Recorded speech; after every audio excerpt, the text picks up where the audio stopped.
Okay, you should be good to go. Thank you, Colton. Well, it's 8:31, so we're going to go ahead and get started. And I have a script to read, which is some of the same information that we've read before with the meetings. So I'll go ahead and start that for the Education Committee.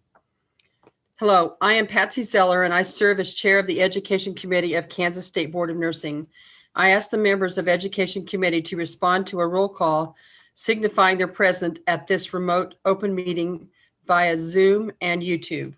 Carol Bragdon. Here. Gita Noble. Here. Christina Rudisil. Here. Karen Kidder. Here. Dee Bonneblust. Here. Amy Height. Here. I also ask the following board staff members to signify their attendance. Carol Moreland, Executive Administrator. Here. Janelle Martin, Nursing Education Compliance Officer. Here. Chelsea Stephenson, Education Secretary. Here. Public comment allows individuals to address the Education Committee about their concerns. However, the Kansas Open Meetings Act, which is known as COMA, does not require the Education Committee to provide public comment or answer questions from individuals. Public comment will not be taken today because there is a possibility that the connection for this remote meeting may be lost over time, and the time for the meeting may not allow everyone who is present to comment. Additionally, we will not know what comments or individuals may make, and we would want to provide notice to the public of our intent to discuss that particular matter so that the public may listen and observe our discussion. However, representatives from each nursing program will be allowed 5 minutes total to provide feedback when the committee discusses the site visit reports and curriculum change results for the respective nursing programs. Because we are conducting this meeting remotely by Zoom and YouTube, I state for the record the following information. On June 3rd, 2021, the board sent notice to the meeting for the Education Committee to all individuals who have requested notice of the committee's meetings. Additionally, the notice and agenda were posted on the board's website, ksbn.kansas.gov. You may obtain a copy of the notice and agenda at the website or by sending an email to carolmoreland@ks.gov with the subject line request for the agenda, and the board staff will send it to you. The notice contains the internet links to access the meeting for Zoom and YouTube. The notice also contains the Zoom telephone number to attend this meeting by telephone call. All of these electronic mediums allow the public to attend this meeting free of charge. The notice also advises individuals to contact the board's office at 785-296-2967 if they experience any technical issues during the meeting. The state of disaster emergency due to the COVID-19 pandemic will expire on June 15th, 2021. Because the requirements of COMA are not suspended, we will be conducting the meeting pursuant of COMA and KAR 16-20-1 concerning compliance with the COMA during the emergency declaration. The only mediums for interactive communication offered for this meeting are the connections by Zoom and YouTube, as previously stated. Each member of the committee, board staff, or presenters shall state the person's name and the title each time the person speaks or votes, as the case may be. Each participant to this meeting shall ensure microphones, phones, or other electronic devices are on mute when the participant is not speaking. Each motion will be clearly stated before the committee votes, and the chair will announce the results of the final vote. A statement or motion will clearly identify and authorize by delegation each member of the committee or staff who will be permitted to sign any document on behalf of the committee. The meeting is being recorded, and the recording will be posted on the board's website. The committee has the following items on the agenda: call to order, review of on-site packet, additions or revisions to agenda, announcements, approval of minutes for the meeting held in March 2021, nursing education compliance officer report, executive session if needed, site visit reports, new business, unfinished business, petitions, agenda for the committee meeting in September 2021, and adjournment. The above list of agenda items includes an executive session. If the committee elects to exercise this option to go into executive session, The committee will follow this process. First, the committee must be in an open session before going into executive session. Then a motion will be made and seconded pursuant to KSA 75-4319 little b. The motion must contain the statement of justification for closure, the subjects to be discussed, and the time and place the open meeting will resume. If a motion for executive session passes, public will be excluded from this portion of the meeting, as the executive session will be conducted by electronic means that will not be made available to the public. The committee members will return to the open meeting after the executive session. The open meeting will resume when the committee members return to the Zoom and YouTube meetings after the executive session. The complete motion for an executive session will be recorded in the minutes. The meeting is now called to order, and the committee will now consider the next item on the agenda.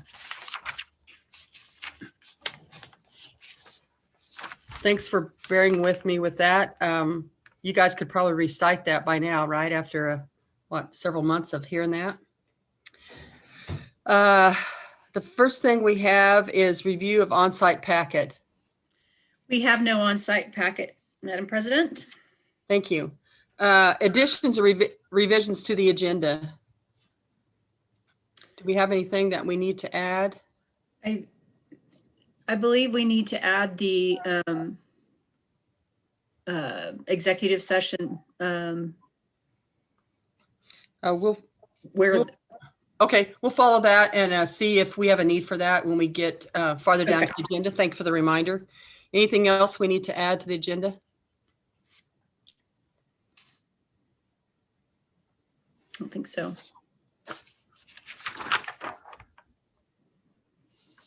Okay, Chelsea, are you in charge of reading the motions for us?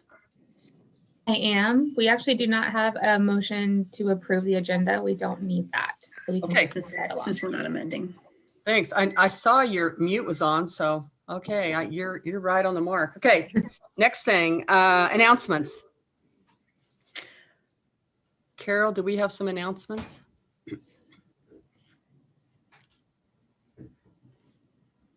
I'm wondering if we could announce with Chelsea's move to her position as the CNE specialist, we have hired a new education secretary who will be starting next week.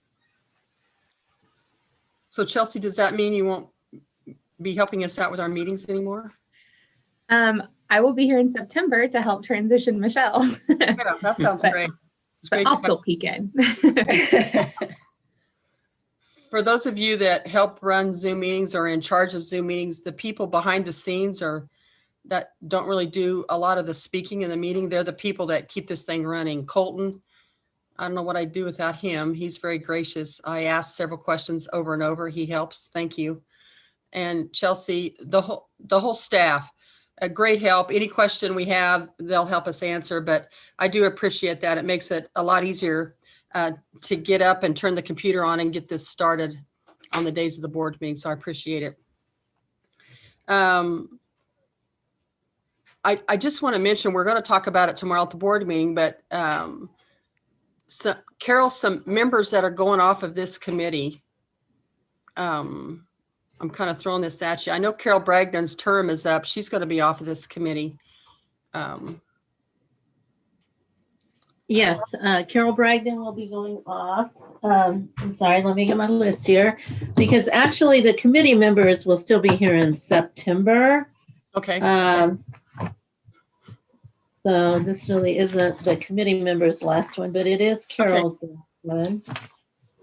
Sorry, just a minute. That's okay. I kind of threw that at you. I just we're going to talk about Carol Bragdon a little bit tomorrow. Carol doesn't know that, but she served 2 terms and she's about to go off of the board. So she'll be done with this committee also, but she will not be here in September if they fill her position. Is that correct, Carol Moreland? That is correct, yes. So I don't need to go through the members. You're right. Sorry about that. We'll do that in September. I do appreciate all the help though. When you work with somebody for several years, it's kind of hard to see them go. You want to keep them alongside of you. And Carol Bragdon's one of those people. Great help. So I appreciate that. Okay, we'll move on to approval of the minutes. Did anyone see anything that we needed changes in the minutes there? Everything look okay?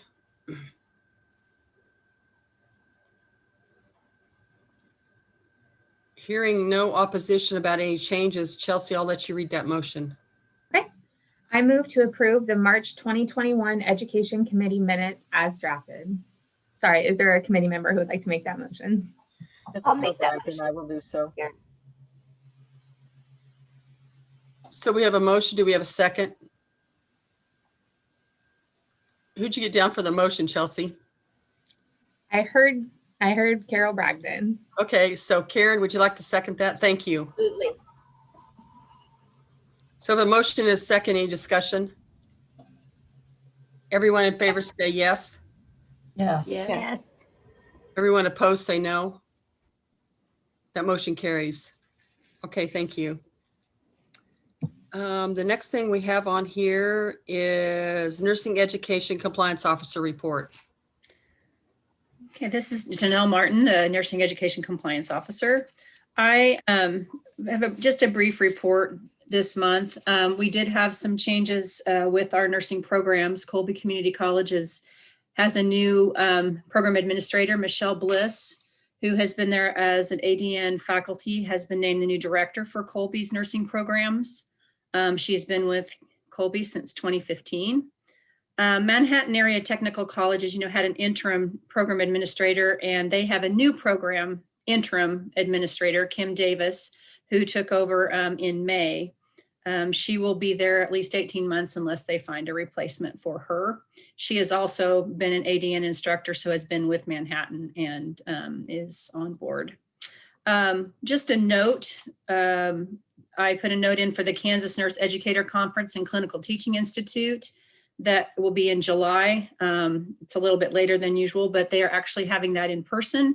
There's information on the AHEC website, and I think I also have one, or I have a link in my report as well.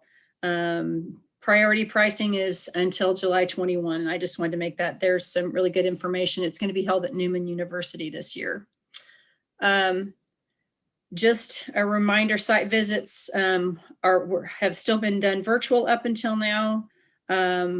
We will be making a decision about going forward with in-person or virtual. I wanted to mention for all those, we've been having some issues with the FQRs, just a few online. And I think for the first time this quarter, we did not have any incomplete submissions. I think everybody's getting used to the process, and that's really great. It seems to be going really well, and really glad for that change.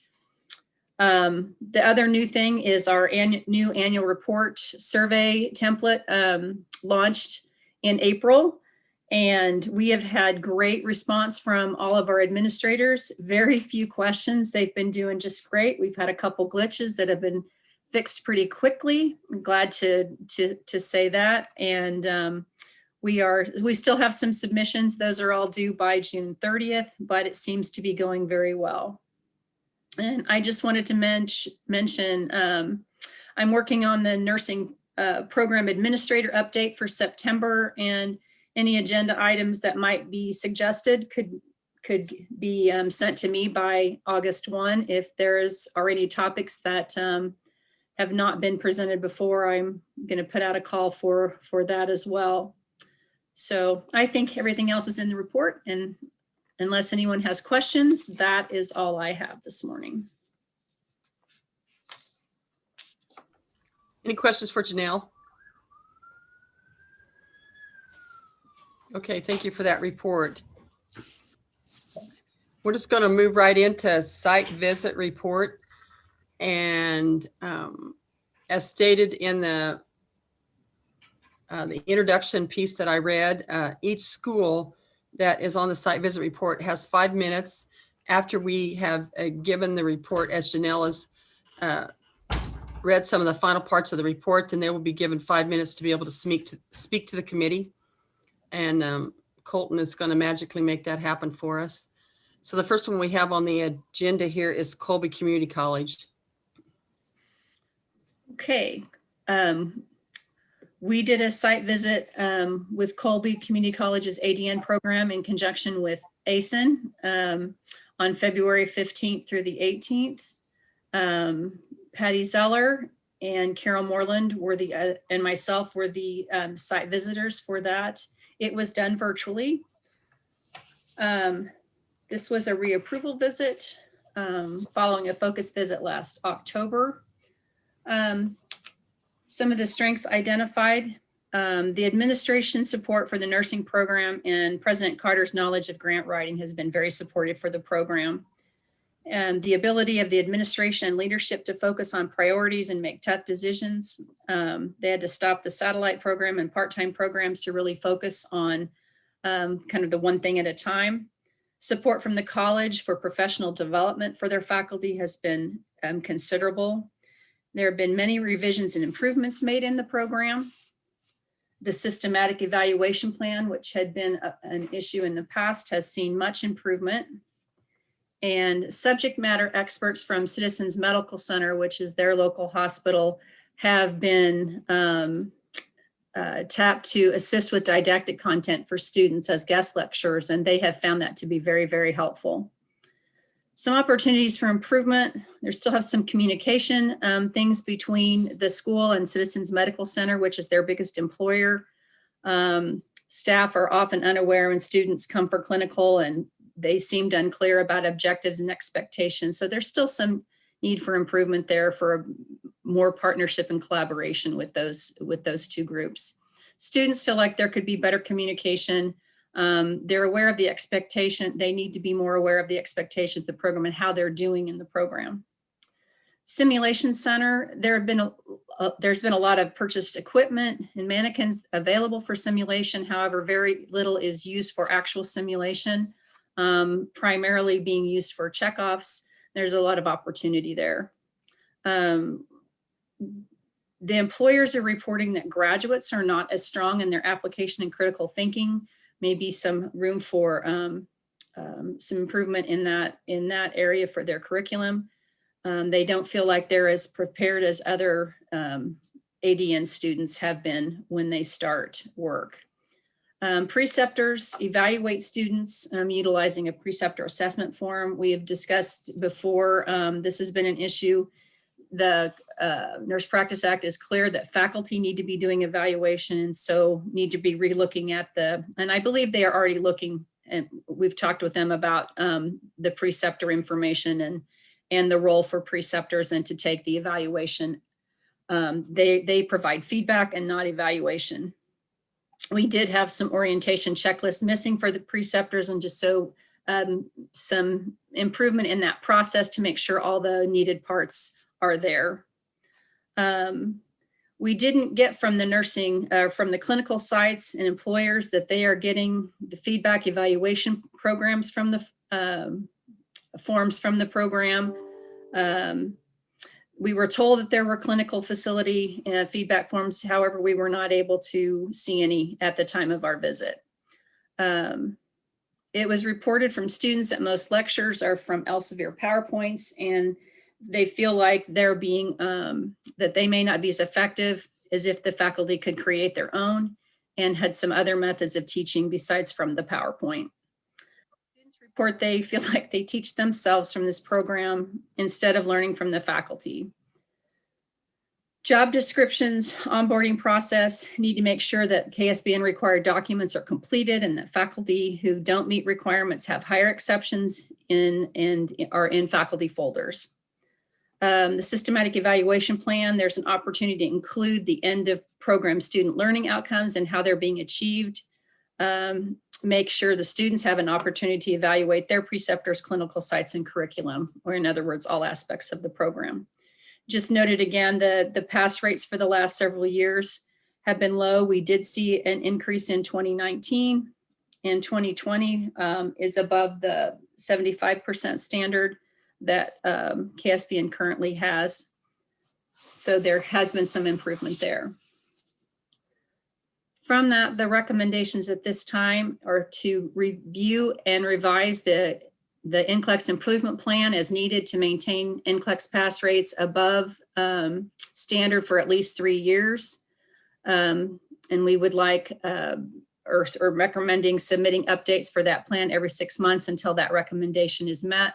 And that next report would be due in September of 2021. Revise the preceptor documents to remove evaluation from the preceptor role and responsibilities. Strengthen the faculty role description in the Preceptor document and submit those changes and improvements to the Education Compliance Officer by September 30th of 2021. Need a process to ensure all hire exceptions and documentation are current and done on an annual basis for faculty that do not meet requirements. Submit that process to the Education Compliance Officer by September 30th. We recommend that the ADN program remain on conditional approval until Nclex first-time pass rates are above regulatory standard for at least 3 consecutive years. And we would reevaluate the approval status in March 2022 when the Nclex 2021 Nclex pass rates are approved by KSBN. And the next visit would be at the time of national accreditation if no further issues arise. And those are the recommendations based on outcomes, but that's open to the board for discussion.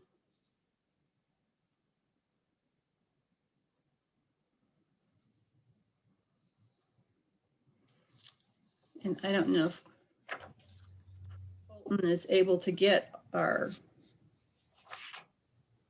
Colton, we should have 3. I see one of them. Michelle Bliss, Ricky Wade, and Tiffany Evans are who we're looking for. Yeah, I found the one, but that's it. Well, let's get Michelle on, and I'm not So sure. I think we're getting in. Okay. Hello, Michelle. Hello. Okay, so, Start. There we go. okay, There you go.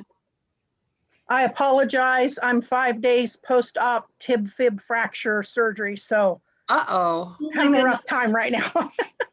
you're fine. We'll let you go ahead and give comment to the committee if you'd like to do that for us. Okay.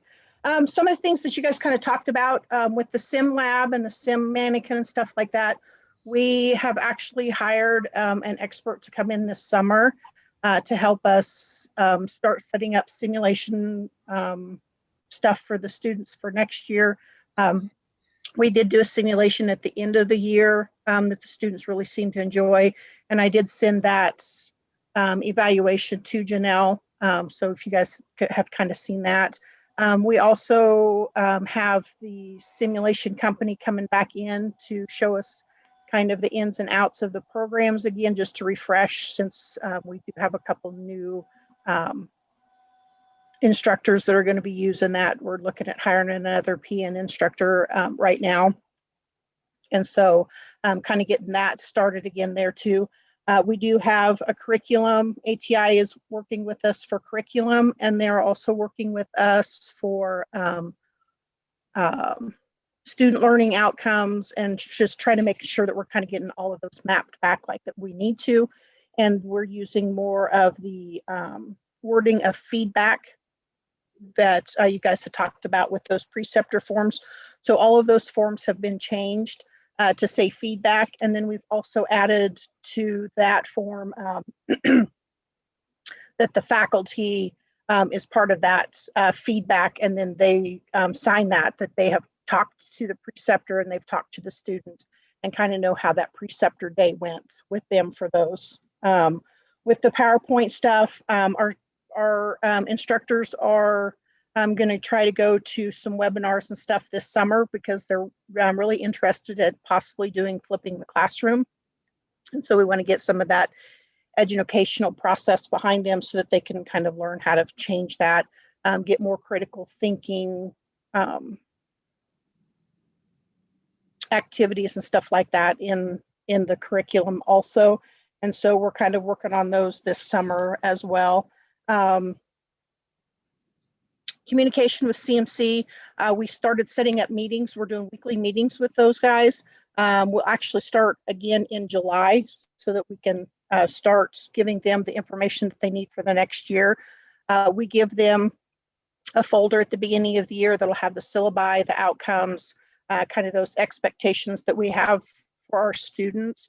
And then those are also going to be shared in a Google Drive so that they can get in anytime if for some reason they can't find their notebook. They'll have that availability to get into that Google Drive and be able to look at those. And then they can also put suggestions that maybe the wording doesn't sound right, or maybe there's a new type of procedure that maybe we need to start looking at or teaching. And so we kind of have that communication part of it set up in that Google Drive to where they have that access all the time. And we can work with that aspect behind it too. Said weekly meetings with CMC.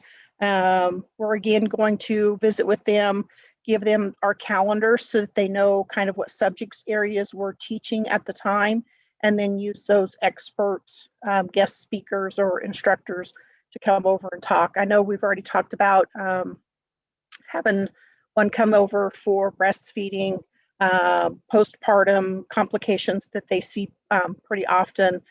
We have their respiratory therapist. We're looking at him to come over to kind of talk to him about respiratory issues and things like that, chest tube care. So just kind of subjects that they would be interested in, or they'll be able to kind of help cover for us to get more of that expertise. I'm still trying to kind of work on trying to find somebody with more mental health. And so that's another thing we're looking at, is getting our instructors to maybe do some continuing education more in the mental health areas so that they have more of that expertise to be able to teach those areas that we feel like maybe they need a little bit more practice with or education with. Trying to think what else.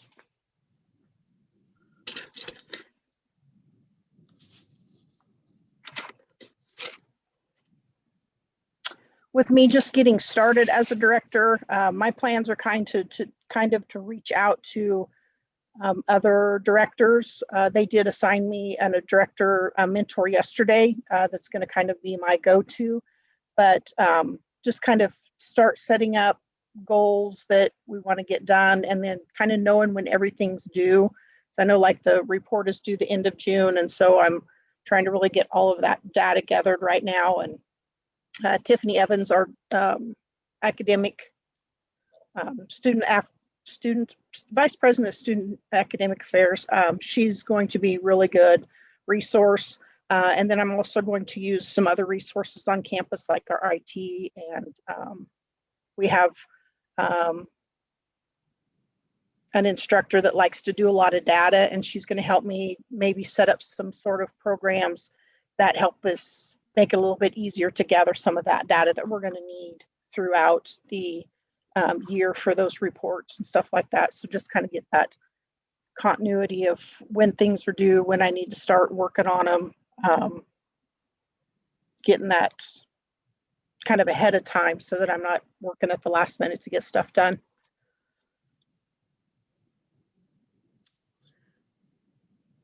So any questions for me, or did I answer? Did I miss anything, you guys? Thanks, Michelle, for that. Does anybody have some questions for Michelle before she's not available to us anymore? Okay, I don't hear any, Michelle. Thanks for your time. Thank you. Thanks, Michelle. So I guess we're ready for a motion, Chelsea. Is there a committee member who would like to make the following motion? I move to accept the site visit report for Colby Community College ADN program, continuing the conditional approval status until Nclex first time pass rate is above regulatory standard for at least 3 consecutive years, reevaluating the approval status in March of 2022. I'll make that motion.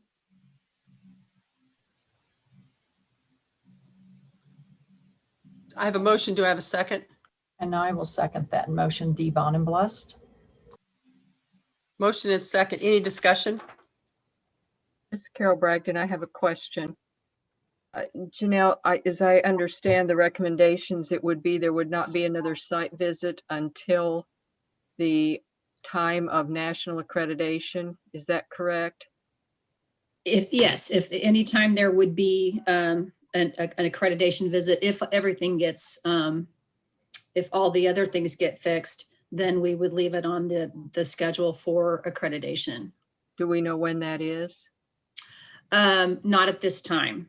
That's still under review. We were with ASIN at the February visit, and so their decision is still pending. We will do a reevaluation next March. Again, a focus visit could happen just depending on how things go. But at this point, if everything continues and they continue to resolve the issues, then we would leave it at this point. That was the recommendation at this point, to always, if ASIN does have a visit sooner than 8 years, if their recommendation is for something sooner, then we would go sooner as well, unless something else comes up in the meantime, at which time the board could make a decision to do that sooner. Does that make sense? It does. It just sounds like a potential of 8 years for the school that struggled so greatly seems to me to be a very long time. I might interject, Yvonne and Blessed. It does say on the recommendation with the next national accreditation, if no further issues arise. So I guess I interpret that as there is quite a list of areas that need developed, and it was addressed appropriately by the director. So I think that Janelle, you will be following each of those areas to develop, correct? Right. Okay.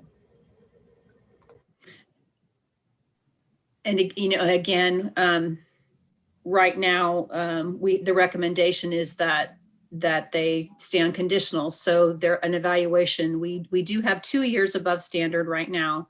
So we did put in for an evaluation next March.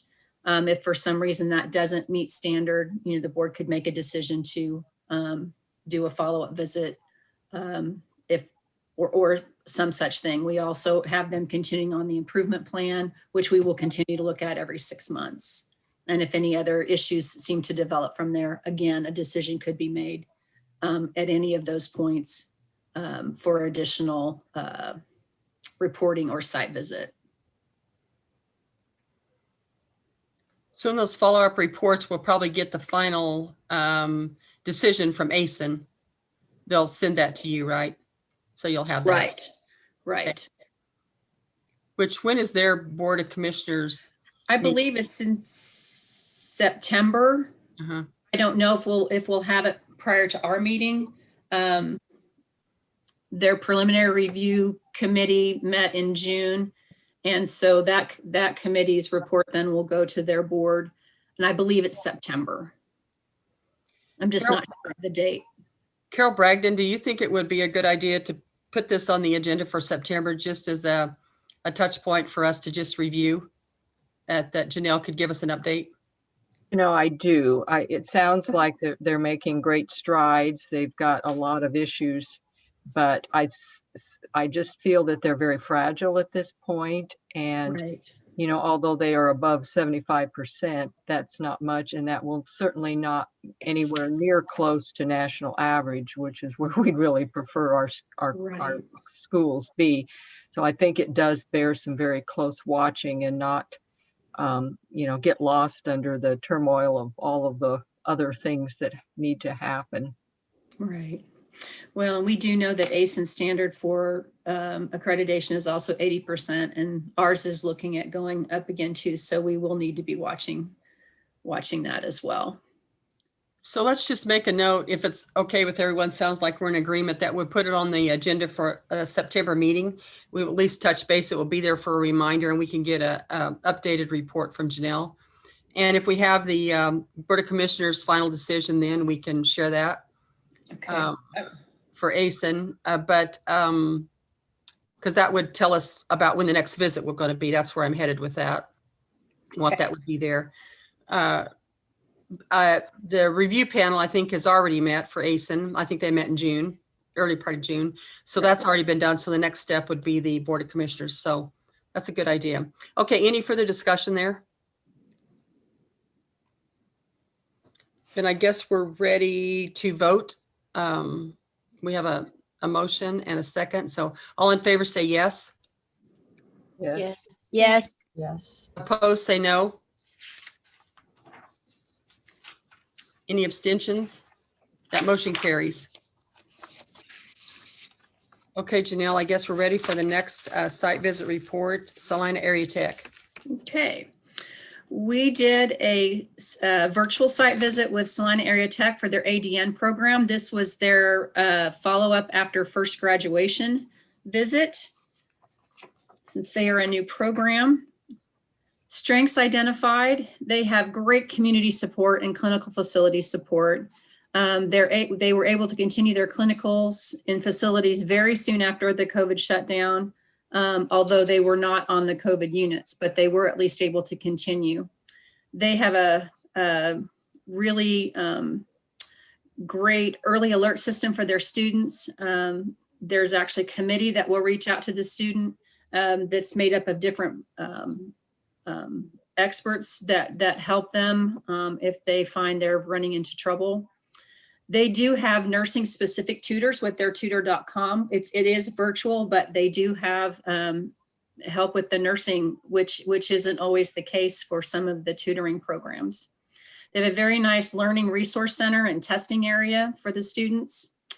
Full-time faculty for ADN are supportive, very available. The students are very complimentary and feel the teachers want them to succeed. They feel very prepared. The faculty have really good teamwork. They're focused on immediate needs and the different learning styles of the students. They have a variety of teaching learning experiences planned for the students. We were able to see a couple of those presentations. Faculty presence and involvement with students at the clinical site is very strong. The clinical site staff is very complimentary of the faculty from that perspective. They have a certified simulation instructor who works with both of their programs and is on their faculty. So it's a really big plus for them. Administration has been supportive of adding additional work days for faculty because they do have some new faculty, and to assist them with planning and their workload, which has been pretty heavy since COVID. They've received several grants to assist with costs.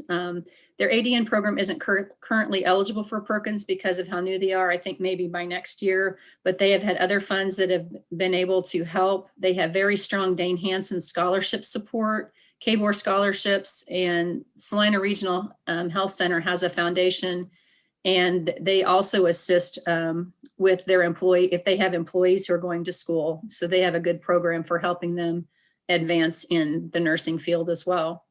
The nursing directors for programs in Salina are all working and talking together. There are actually 4 programs at different levels that are in that area, and all of those directors have been working together for student success and to try to help them all and figure out clinicals and how they are all working together. So very strong support there. Some opportunities identified, a formal process for students to evaluate clinical sites. They were very complimentary of them, but they couldn't really identify that they had a chance to evaluate those. Faculty evaluation of clinical sites as well, to do a formal, I know they do informal, they talked about those, but to do a formal process where they're looking at if they're meeting their objectives. Clinical site feedback to the program, some kind of formal process. They do a lot of informal, they've got good information. We just want to see them put that into a process where they're making sure they have that in their follow-up and in their program outcomes. Preceptors in the program did notice too, they had a couple of places where evaluation was used, and so need to get that evaluation on the preceptor's part out and make sure that's only by the faculty and that preceptors are providing feedback. Preceptor hours noted on the syllabi were applicable. They didn't differentiate clinical hours by direct clinical experience, lab hours, sim hours, observation hours, and precepted hours. Like to see that be on their syllabus. The admission process, make sure the student files reflect the admission process and criteria. There were a couple of student files that didn't have quite all the criteria, and they did explain the reason for that. They're going to look at their process to make sure that all follows right down their process line. Systematic evaluation plan. They do have a plan. Again, it's a fairly new program, but to make sure that that plan includes all of the program and not just, it does have the end of program learning outcomes, but to make sure the evaluation plan looks at all different parts of the program and to start making sure that there's some data and outcomes in that. and that the faculty's discussing, they're talking about their objectives, but just make sure that process for including that information in faculty discussion and follow up in their minutes. At this time, recommendations would be to review and revise the preceptor policy to include the roles of preceptor, students, and faculty, and make sure that preceptors are not evaluating students. I'd like to see an updated policy to the compliance officer by September 30th this year. Update the systematic evaluation plan with data from the first year of the program and include how the end of program learning outcomes are being assessed and documented, and how often they're reviewing measures and what they're using to assess those measures. And want an updated plan to the compliance officer by December 31st of this year. And then recommend continued approval of the ADN program with the next site visit in 5 years. And I believe that Lori Farber is with us. Not sure if she has any, if you have any questions for her or if she has any comment.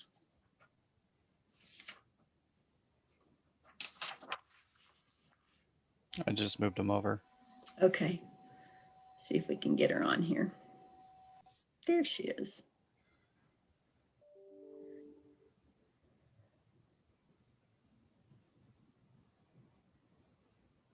Lori, are you there? I am here. Thank you very much. Yeah.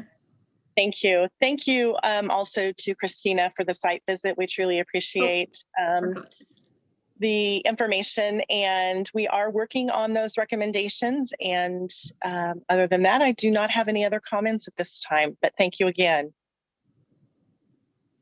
Does the committee have any questions for Lori while she's on with us?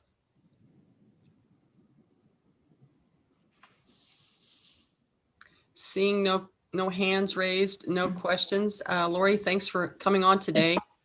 Thank you. Okay, Chelsea, I guess we're ready for a motion.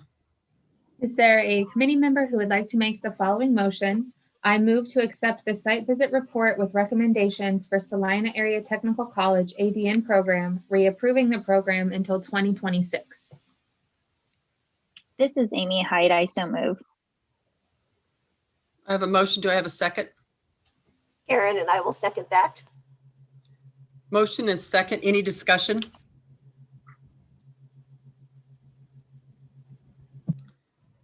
Hearing none. All in favor say yes. Yes. Yes. Yes. Yes. Opposed say no. Any abstentions? That motion carries. Okay, thanks for that. Okay, Janelle, looks like Wsu Tech Pn Program. Yes. So we did, again, a virtual site visit with WSU Tech and the PN program. Site visitors were myself and Karen Kidder. We did that on March 2nd and 3rd. Get to what we found and some strengths.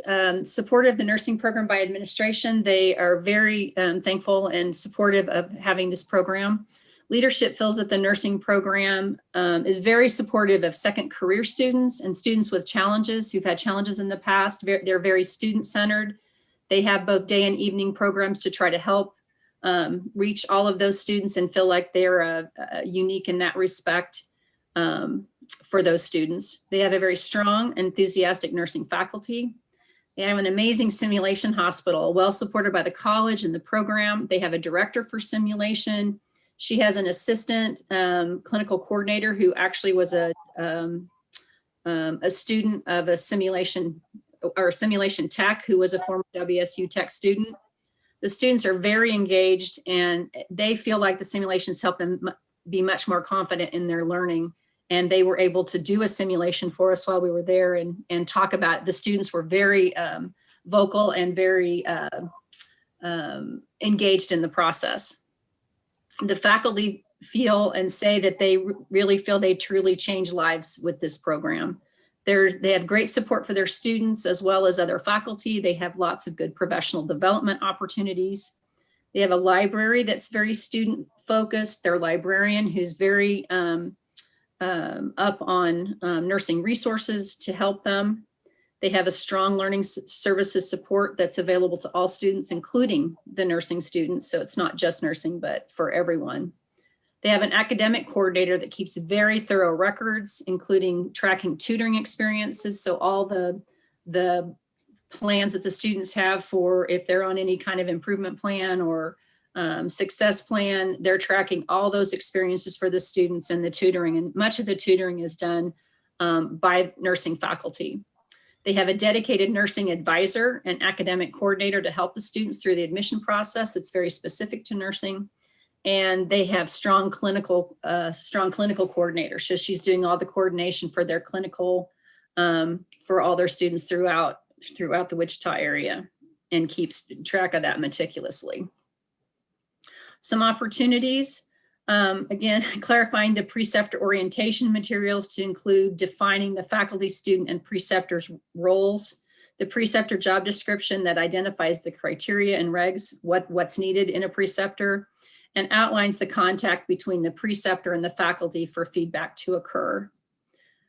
Clarify the exam policy to ensure consistency in all the documents. If a class review is done at instructor discretion, students need to know how to request a review for those cases where instructor's not doing it for everyone. There was a little discrepancy in how that was handled. Ensure that all clinical contracts have language addressing that staffing is independent of students. One agency just had a HIPAA agreement. It was not really a contract. So we got that identified. And actually the WSU Tech contracts do have the language. It's just when other contracts, when other agencies, some of the bigger agencies don't always put that in there. So to have that addressed. Opportunity to improve communication with and feedback to students regarding the process for complaints and issues and how to resolve. Students were a little uncertain that they had a process, and even though it's in the handbook, but weren't really sure how to get the feedback that they needed. Clarify the student rep responsibility so students are aware of what is appropriate for this avenue of communication. Consider the possibility of more than one rep per class so as not to burden one student if that's an issue. Provide scheduled times for class to meet with student reps. This is an opportunity. They just don't seem to have time, and they had a lot of things they wanted to discuss. Include direct clinical hours in the maternal child course. Right now that does not have any direct clinical hours. Recommendations for this program: add observation and preceptor hours to the course syllabi where appropriate. Send updated syllabi documents to the Education Compliance Officer by September 30th with the hours added and experiences defined. Include clock hours of didactic and clinical in the syllabi with the clinical delineating their direct time, simulation, lab, observation, and preceptor hours. Review and strengthen the process to keep faculty files with KSN required documentation, and send a copy of an updated process to the Education Compliance Officer by September 30th. Ensure that all current clinical contracts have language addressing that staffing is independent of students and that roles and responsibilities of agency and school, and that all contracts are current and signed by appropriate parties. Recommend reapproval for 5 years if all recommendations complete by the date assigned. And I believe Pat Plank was going to be on Colton if we can get.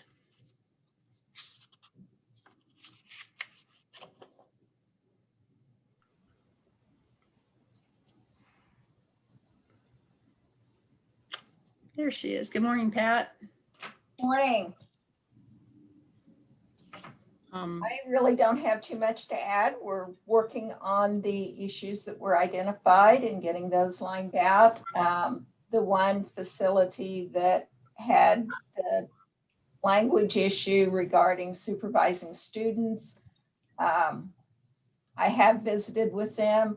It used to be in their contract, and their national organization removed it here a while back.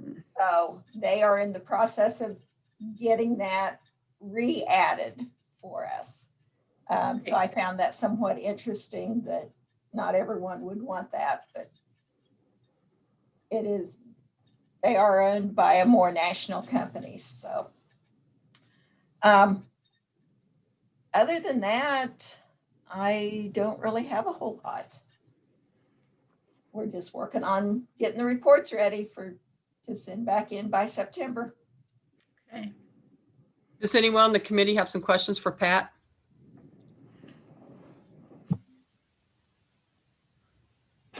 I don't hear any questions, Pat, so thanks for your time. You're welcome. Thank you, guys. Thank you, Pat. Okay, Chelsea, I guess we're ready for another motion. Is there a committee member who would like to make the following motion? It was moved to accept the site visit report for Wsu Tech Pn Program, reapproving the program until 2026 if all recommendations completed by dates assigned. This is Christina. I'll make that motion. This is Amy. I will second. Thank you, Amy, for the second. All in favor? Oh, any discussion? Hearing none, then all in favor say yes. Yes. Yes. Yes. Yes. Opposed say no. Any abstentions? That motion carries. Okay, the next one we have is Pratt Community College. Janelle, we'll let you take care of that one. Okay, we did a follow-up reapproval visit for Pratt Community College ADN program. We've been on kind of a considerable timeline with them in terms of focus visits and reapproval visits. We did this as a virtual on March 31st and April 1st. Patsy Zeller, Carol Moreland, and myself were the site visitors for this particular visit. And the strengths that we find in this program, the clinical site representatives were very supportive of the student engagement and preparedness they see with the current group of students. They feel like that's been improved over this past year.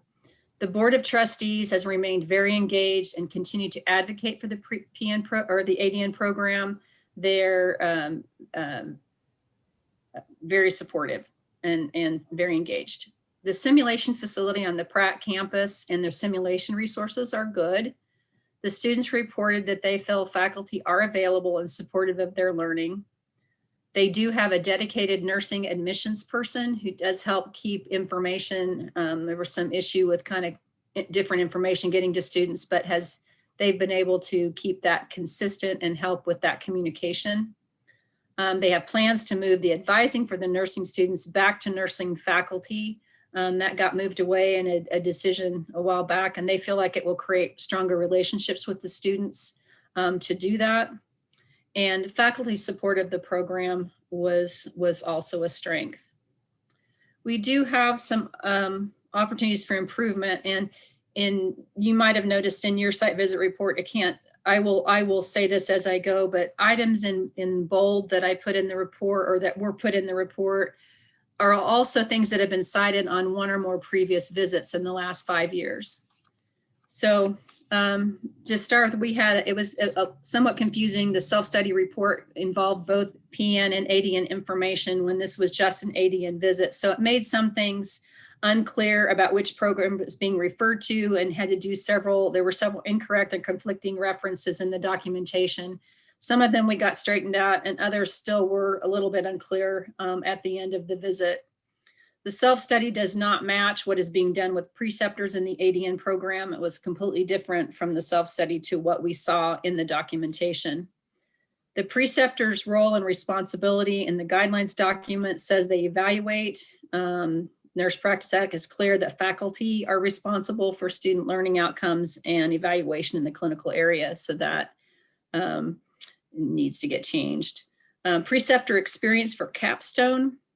The ADN program has students who are on campus in Pratt, on campus in Winfield, and online students.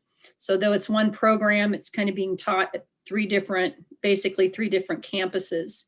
The online students reported that the Pratt students are not always accepted at local hospitals, and so many end up driving long distances or doing capstone outside of the hospital, and I'm not sure how that meets the learning objectives. they state that they aren't aware of the capstone course early enough, and that often other students have already set up capstone, and so Pratt students are having trouble securing a preceptor for their capstone experience.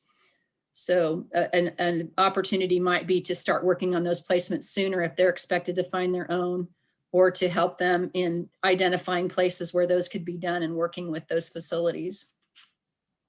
This one is one that's been cited several times in the past at most of the site visits, that there are faculty concerns regarding faculty. There is a defined testing process, but not clear how well it's being utilized or followed. Faculty are a little uncertain and really not able to speak to that policy very well.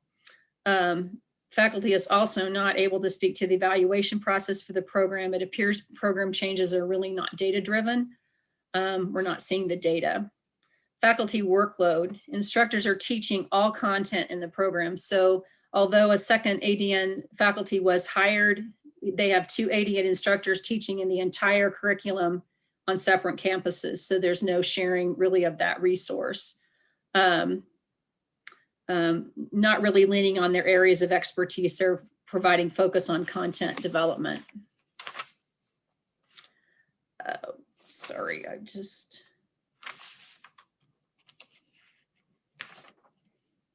sorry, I lost my page there.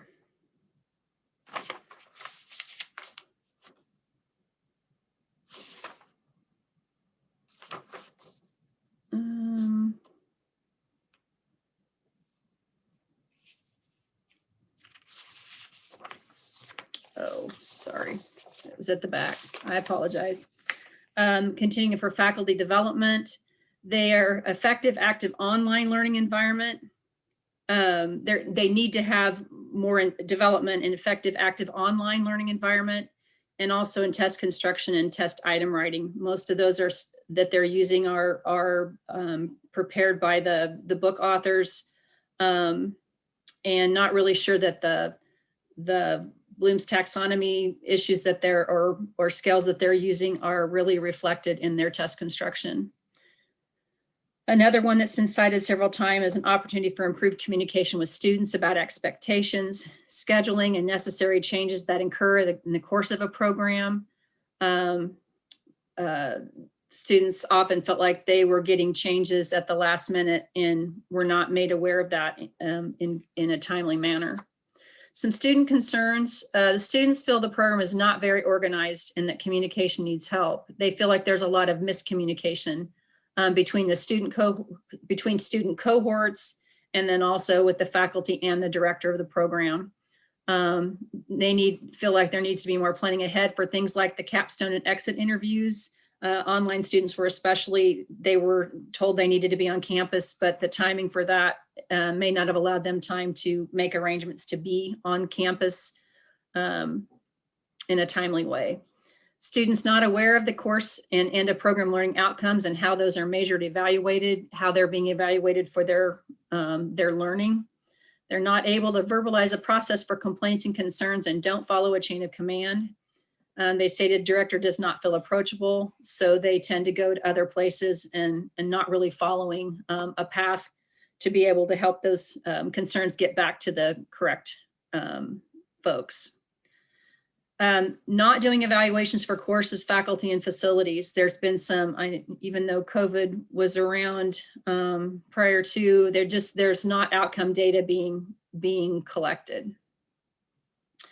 Concern that there really weren't in clinical much. This was a student concern in the fall 2020 semester. Again, we know COVID had some impact, but there was very, very minimal clinical time for those students in the fall.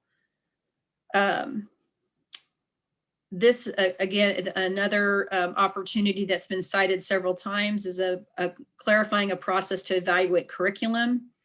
Data is needed for that evaluation and to determine how well outcomes are being met, and we're not seeing any data in the last 2 years. Need a process for ensuring KSBN required information is in faculty files. Again, that's one that's been cited several times. And another one that's been cited several times is consistent simulation experience for all ADN cohorts. There is simulation in lieu of clinical hours has been relied on very heavily during the pandemic. Not clear what the faculty involvement is with the virtual simulation process, and not clear that in-person simulation is truly simulation rather than checkoffs. It lacks a critical thinking and clinical judgment component, very focused on tasks, which skills are needed, but they're just doesn't have the same, not meeting the same objectives that they're showing for those clinical outcomes. Need clarification of how simulation is used, what simulation is, what are the expectations of faculty and students in the process, and clear outcomes for student learning. There's also, this is another one that's been cited again several times. There's inconsistencies between cohorts. That's the online, the Pratt campus and the Winfield campus. Online looks to have different assignments, and they're not required to attend lecture in person. They can listen to it if they want. It's available offline, but it's not done in the same manner as the other students, and their assignments are different. So the evaluation would end up being different for those students versus the online students. Students often feel, again, that the program is disorganized. Another opportunity that's been cited before, test remediation should be the same for all cohorts. It seems that the cohorts are not all being looked at equally. And that is the end of the opportunities report. There were no recommendations drafted at this time. It is here for board discussion and recommendation. Did we have anybody from Pratt that's here that would like to speak? We were planning, or they were planning to have 3 people. Diana Mintzner, who's their director, I believe, Monette, yes, and looks like Colton's getting them all. Their VP for instruction, and then I believe their president also was planning to be Dr. Calvert. Okay, that should be everybody. Okay, welcome representatives from Pratt. We have 5 minutes for you to speak to the committee today. And our findings today, whatever our motion is today, will go to the board tomorrow. You will also have 5 minutes there tomorrow if you'd like to be present. If they have some questions for you tomorrow, 5 minutes to speak to the board also when this motion is brought to the board tomorrow. So I'll let you go ahead. Okay, thank you. I'll briefly say something. Just thank you for your time, and I'll briefly say something, then I will let Dr. Calvert speak. First off, on some of those opportunities for improvement, we have addressed I have addressed those with our faculty members already, and we have worked on some of those areas already that were not met, and they have already been worked on, and we are still working on some of those others for corrections. I do have to say, though, there are a lot of those issues, I do have to say, when it comes to the claims of everything being inconsistent between all 3 of the cohorts, that is incorrect, because everything, even though there are 3 separate cohorts in the ADM program, all the curriculum is one curriculum and they all get the same material. So where that is coming from, I do not know. Well, yes, I do. I do know where that is coming from. And I will say that problem has kind of resolved itself, but I do know where that has come from. And I will say that is a false claim, because that is not the case with the curriculum. All students in the ADM program do get the same material. They all get the same exams. They all get evaluated the same. So, and I will just put that out there. But as I said, the reason that has come across is that issue is no longer there. But and issues from in the past, and I think Dr. Calvert can address on this. I think what has happened in the past, unfortunately, I don't think should be added on to from my time there, my time as a director should be, I should not be held accountable for what's happened in the past from my time there as 2019 up to this point. But moving forward, I will let Dr. Calvert speak as he needs to. But thank you. And we are addressing the issues that for opportunities for improvement. I and my staff have been working on that, and I'm currently working on some of the other issues. But thank you for your recommendations or the opportunities for improvement. Those are being addressed right now. Well, good morning. Mike Calvert here, President of Pratt Community College. Thank you for allowing us a few minutes of your time, and we certainly appreciate the feedback that you provided. And I, like Diana, don't like to be judged for things that occurred 9 years ago. We understand how the process works, and obviously we've struggled with this program since your timeline here in the report indicates. We've worked our ever-living tails off to get this thing right. You cited the board's constant commitment and wanting this program to be successful, the resources. We took a year off. You know all the different pieces that we've done. And I know you want us to be successful, and we want to be successful. We really, truly believe this part of the state needs this ADN program.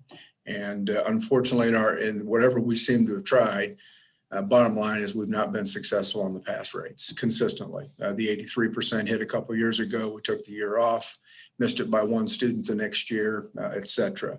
Diana points out some things that, within the program itself that I can't speak to the detail. The challenges, I think the number one challenge has been for us since I've been here in the 8 years I've been here is keeping faculty and staff employed here. Once we lost the national accreditation, even prior to that, we were having a constant flow of people moving in and out of the program. Obviously, if you're historical at all with this program, it was a strong program. Then we partnered with Cowley, and it continued to be strong. Then we partnered with WATC at the time, now Wsu Tech, had the largest ADN program in the state at 180 approved seats. Obviously, somewhere along the way, we lost the quality, the outcomes with the pass rates. I'm a little out of true respect because you guys have a very difficult job. Your job is to maintain and ensure accountability for high quality nursing education across the state. Ours is to produce those graduates. Somewhere in the middle, we're not getting it done. But I do know this part of this region of the state needs this program. We have a good solid PN program that feeds it. Partially, some of them go to work, as we know. We have been in conversation with different schools in our region to take this program over in a partnership opportunity, and I've shared that with the site team. I don't know where you're going with this, but I'm not blind. I think I can figure out where you're going to end up here. I just hope like heck you allow us the opportunity. We have 27 students that have been admitted to the program for next year. I'm a little disappointed in the process that hopefully whatever you're going to tell us could have come sooner. So we wouldn't have admitted 27 students into the program with a group on standby as well. We're going to need some help if you tell us that we're done, because we got 27 students that are looking for a place. And I know everybody's pretty much full at this point, I'm guessing. So I am disappointed that if you are going to suspend us, and you didn't tell me that, I'm just making an assumption here, that we've got to do something with these students. And I wish this thing could have come out earlier, like 3 months ago, we'd have stopped, right? And let everybody know and try to communicate appropriately. So you mentioned Winfield a couple of times, another piece. We no longer have that partnership that ceased at the end of this academic year. So going forward, it will not be involved in the future. So just so you know, in that piece. Also, I'm curious why the 3 previous schools had recommendations and we don't. I'd like to speak to the recommendations, and I realize I have that opportunity tomorrow now while I'm in Topeka at a K-Board meeting, but we'll figure out how to make that all work. But anyway, we appreciate the work that you all do and your guidance over time. Respectfully, we hope you'll allow us the opportunity to continue our conversations with a partnership going forward with another school. We don't have it finalized, of course. That's all pending the results of the conversations that occur out of this quarterly board meeting. So we support you. We're with you. We need your help in assisting these students if you are going to suspend us. And I hope you just don't drift away on us. I hope you've got some answers there. So I'll be quiet now and appreciate what you do. Thank you. Thank you, Dr. Calvert, for your comments. And Diana, thank you. Thank you. Appreciate your time today. Thank you. So to the committee, I just need to would like to make an observation with the complexity of the approval for the school and the condition of wherever that's going to land. Would the Education Committee like to go into an executive session to discuss this for legal counseling regarding the approvals of nursing programs across Kansas? I need to hear from the committee if you're interested in doing that. This is Christina. Yes, I would be interested. This is Carol. I would support that. And this is Dee. I support it as well. This is Amy. I agree. It looks like we're in general consensus here pretty much across the group. So we have to do a certain motion to do that. I think the motion is going to need us to say how much time we need for that. Carol Moreland, do you have an idea of how much time we might need to be in executive session? Jan, do you think maybe 30 minutes? Jan's on. So I had to get it unmuted, sorry. That's okay. I think 30 minutes should be sufficient. Okay. Okay, so Chelsea, you have a template for that motion. Would you help us with that? Sure. Let me just type in. So we're going to say for 30 minutes and it's 9:43. So to reconvene at 10:13, does that, or do you want me to say 10, probably 10:15 to allow me to read this long motion? That's right. Okay. Is there a committee member who would like to make the following motion? Pursuant to KSA 75-4319B2, I move that the Education Committee recess into executive session for 30 minutes and reconvene at 10:15 a.m. The remote meeting will be reconvened by Zoom as stated in the agenda that was attached to the notice of the meeting that was sent to individuals who requested the notice and is published on the board's website, ksbn.kansas.gov. The justification is consultation with the board's legal counsel, Assistant Attorney General Charles Mashers and Janet Arndt, that would be deemed privileged in the attorney-client relationship. The subject matter to be discussed in the executive session concerns legal issues regarding approval of a nursing program. The board's executive administrator, Carol Moreland, is included as the client. This is Carol Bragdon. I will so move. This is Karen Kidder, and I will second. Motion and a second. Any discussion? Hearing none, all in favor say yes. Yes. Yes. Yes. All opposed say no. Any abstentions? That motion carries.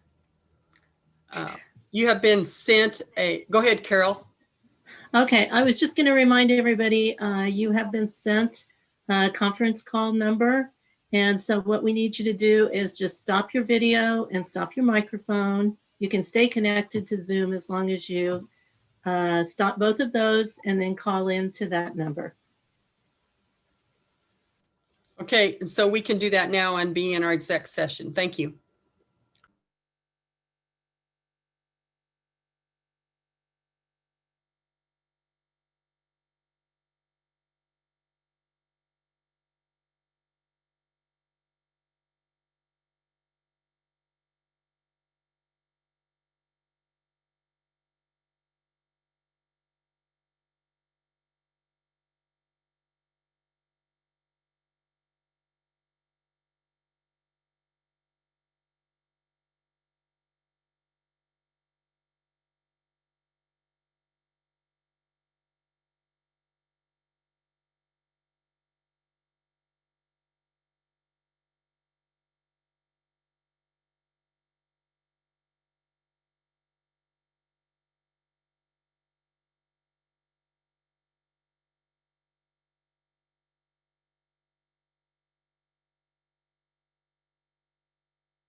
Colton, are you back on with us? I am. Are we back ready to go again? Yep, you're good whenever. Okay, Carol Moreland, would you help me out with the procedure here? Do we need another motion to come back into session? No, you do not need another motion to come back in session. However, if you want any action that you're recommending, then you would need a motion, you know. Okay, would you, Carol, would you do roll call one more time for us? So make sure we got everybody back. Yep. Patsy Zeller, Here. Carol Bragdon, Here. Gita, Here. Christina, Here. Karen, Here. Dee, Whoops, here. okay, and Amy. Here. Okay, you got them all.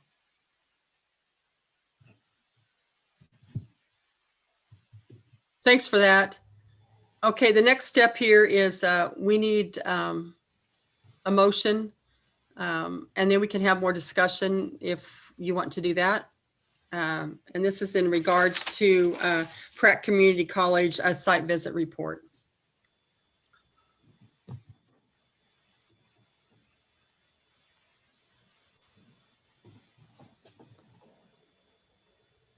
If somebody would like to help formulate a motion, Chelsea will help us do that and get it written down for us, and she can repeat it after we're done. Perhaps a motion that one of the committee members would like to make, that the recommendation will be made to the board at its meeting, that the conditional approval that has been granted to the Pratt Community College Nurse ADN program be withdrawn. Thanks, Janet. Did you get that, Chelsea? Yes. Is there a committee member who would like to make the following motion? It was moved to accept the site visit report for Pratt Community College ADN program with recommendation that the conditional approval status be withdrawn. Carol Bragdon, I will so move. This is Christina. I will second. Motion is second. Any discussion?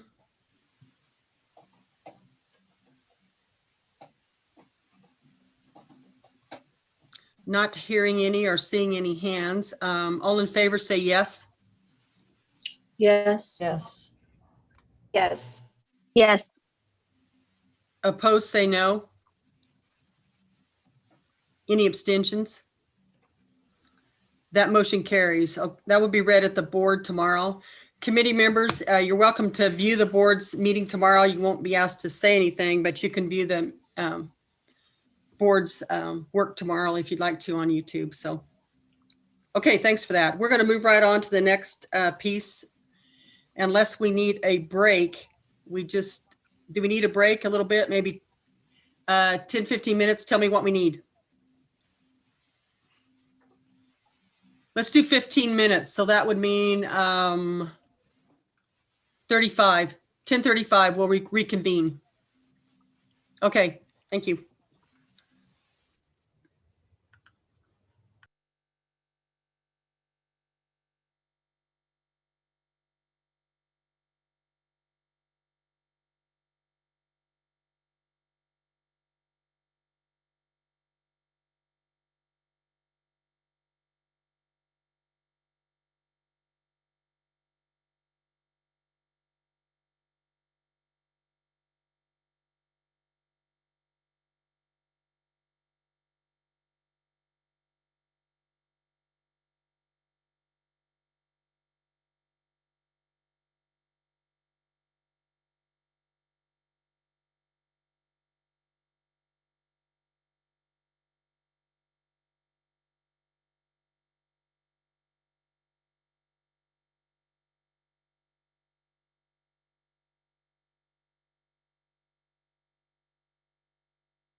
Colton, it's 10:35. This is Patsy Zeller. Are we back ready to go? You are good to go. Okay, thank you. It's 10:35. Let's go ahead and reconvene the meeting again and continue with our agenda. The next thing is new business, and we're going to do major curriculum change request for Salina Airy Tech College. We should have Lori Farber on to tell us what their change request is.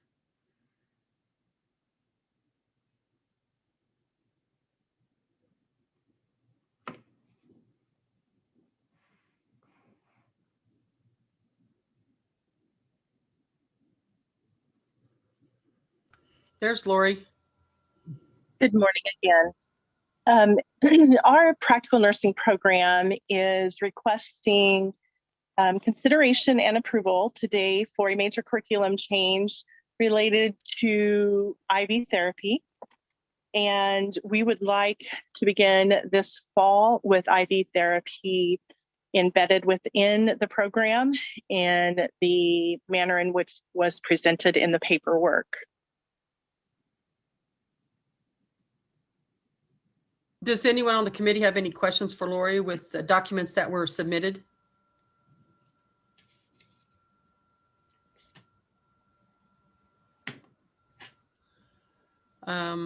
Hearing none, then Chelsea, do you have a motion for us? Yeah. Is there a committee member who would like to make the following motion? I move to, oh, I was on the wrong spot. I'm sorry. Just one sec here.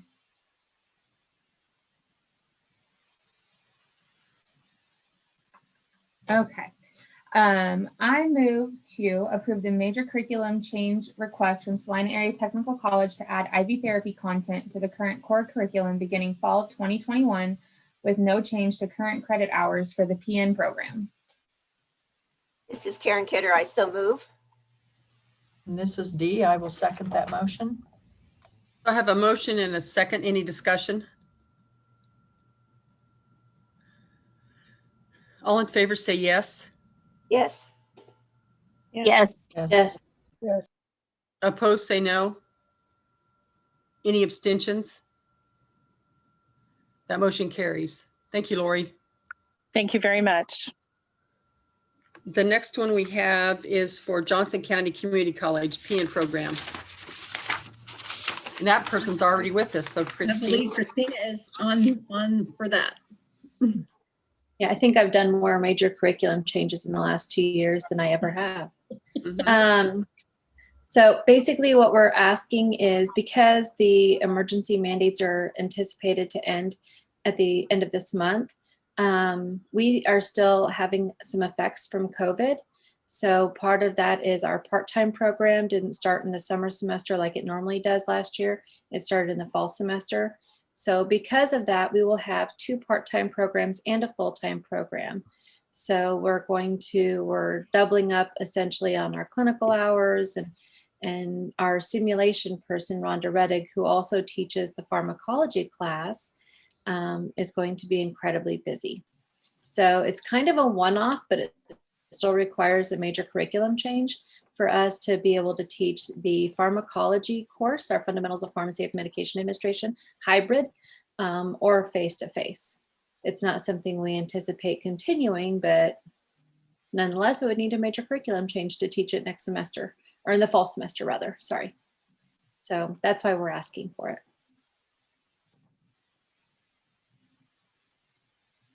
Any questions for Christine?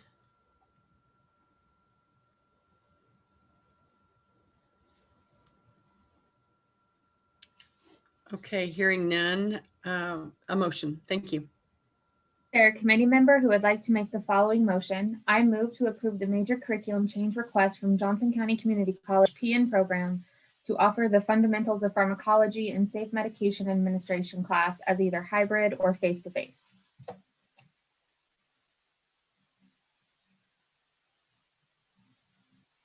I can make that motion. This is Karen. And this is Dee. I will second that motion. So I have a motion and a second. Any discussion? All in favor say yes. Yes. Yes. Yes. Yes. All opposed, say no. Any abstentions? I'll abstain. This is Christina. Christine. Thank you very much. All in favor say yes. Sorry, we've already done that. So it looks like the motion's carried. I have a little you. checkbox. Thank you. I have a little checkbox on my paper and I just missed the last check, so sorry. Okay, thanks for that. Next one we have is Cloud County Community College. And Colton, I believe Stephanie Pratt is on.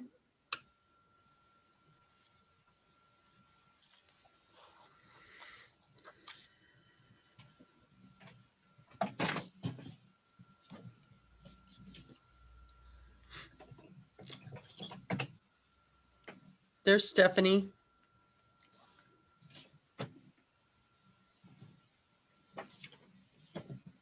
There she goes. Thank you. Would you guys like to tell us a little bit about your curriculum change request for ADN program? Thank you, Patsy. I would like to start with introductions. That way we can provide information on who all is in the room with me. My name is Stephanie Pratt, and I'm the director of the nursing program here at Cloud County Community College. And Kim Smith, nursing faculty. Kim Zant, Vice President for Academic Affairs. Amber Connection, I'm the president of Cloud County Community College. Sarah Bikeman, faculty. Jennifer Zabatrisky, I'm the director of our Geary County campus in Junction City. We'd like to thank you for allowing us the opportunity to present this major curriculum change request. What we are requesting is approval for a satellite location on our Geary County campus. The initial enrollment of this campus would be 18 students starting in academic year 2021-22 and admitting students for the spring semester with the maximum capacity of 36 students. The reason we are bringing forth this major curriculum change request for an increase in enrollment and this face-to-face off-site instructional site at Geary County campus is based on a needs assessment. We have been approached by regional practice partners as well as our CTE comprehensive regional needs assessment identified a need for ADN nursing or registered nursing in our area. We also have had an increased interest in pre-nursing students who attend all of our courses offered at the Geary County campus. Enclosed in your packet, you will find the numbers that we have received from 2017 through 2021. What we are primarily focusing on is our generic traditional option or our 2-year RN program. So we are currently approved for 24 students in our generic traditional option to admit every year in the first year of the program. And then we increase to 40 students in the second year of the program, filling with LPN to ADN program option students. In the Geary County campus area in 2017, we had 1 student who applied and attended. In our Geary County campus area in 2021, we had 14 students who applied and we have admitted 10. So these 10 students have committed to driving over an hour and 20 minutes one way to come to our program here at Cloud County Community College. And we would just like to be able to service those students in that region and allow them to take their prerequisites at Cloud and then continue on with their education with our associate degree nursing program. Our overall enrollment, if approved, would go to 100 students in the Cloud County Community College ADN program. We would have 64 students on the Concordia campus and then 36 students on the Geary County campus. Our administration has committed to the faculty support that would be needed for this program expansion. We have a director, which is myself. I'm the director of nursing and allied health. I'm on a 12-month contract. I will be shared between both campuses. We have also asked for a dedicated support staff member for the department. So this individual would transition from being a division shared secretary to a department shared secretary. We also have full-time faculty members. Currently, we will be replacing myself on the Concordia campus with another full-time faculty member. My teaching load has been about 20% in these prior years, but my teaching load will be reduced to less than 5%. So we would have 5 full-time faculty members on the Concordia campus for those 64 students. In 2022, we would have 2 full-time faculty members at the Geary County campus. And then in 2023, when students start the second year of the program, we would have a total of 4 instructors on the Geary County campus. So overall, a total of 9 full-time faculty for 100 students. We also have approval for continued adjunct support as needed for clinical sites. Within our program, our curriculum, we have adjunct support currently with different clinical sites. Some of those adjunct faculty members' salary is actually supported by the clinical site. So we have MOUs in place with different organizations where they do support partial faculty or adjunct salary. Clinical sites, we have enclosed a list of our current clinical sites as well as those we're working with as proposed in more of the Geary County area. Proposed site of Irwin Army Hospital is now a confirmed site. We do have documentation on file for that. We are still working with Manhattan Surgical Hospital and Abilene Memorial Healthcare to finalize those clinical contracts. We do utilize clinical sites in the area already, including Geary Community Hospital, Clay County Medical Center, Community Memorial Healthcare in Marysville, and then of course Salina Regional Health Care Center there in Salina, Kansas. So we have included letters of support from some of our Western sites because that will create a big shift in where students are assigned. We do take students north up to Superior, Nebraska, and it's Broadstone, and then we go as far west as Smith Center to Smith County Hospital. Physical space, we have included a map of the proposed physical space within your packet. Building B is a current existing structure on the Geary County campus. This building would be dedicated for nursing, allied health, and other programs that are related to healthcare. We currently have an EMT program, CNA, CMA classes, and those are being conducted at the Geary County campus. What we are proposing is changing a current lab, which is a science A&P lab, into our skills lab. So that modification is already starting and looking at what needs to be modified from the A&P lab into a nursing or an allied health skills lab. Classroom B2 would be transitioned from a classroom into a simulation room. So this room would be designed and set up like a hospital room. We have a large incorporation of simulation within our program, and we utilize simulation for some of our high risk but low occurring areas of contact for clinical. So high risk delivery, we have a specialty simulation for that. Everyone goes through a full code simulation or an MI simulation. Overall, our simulation is less than 20% of our overall clinical hours for the entire program. But in the last semester, especially as we look at more of those critical care type concepts, we do use simulation more. In classroom B3, the capacity is 24 students. And then there is another classroom B4 that's currently set up as a Zoom room. And we anticipate turning that into more of a computer lab so that the students are able to continue and have a dedicated space right there in the nursing building. There is another computer lab that is on campus in building A, and that is also available because we will have the same curriculum at Geary County as we do in Concordia. All of our exams are delivered through computerized testing.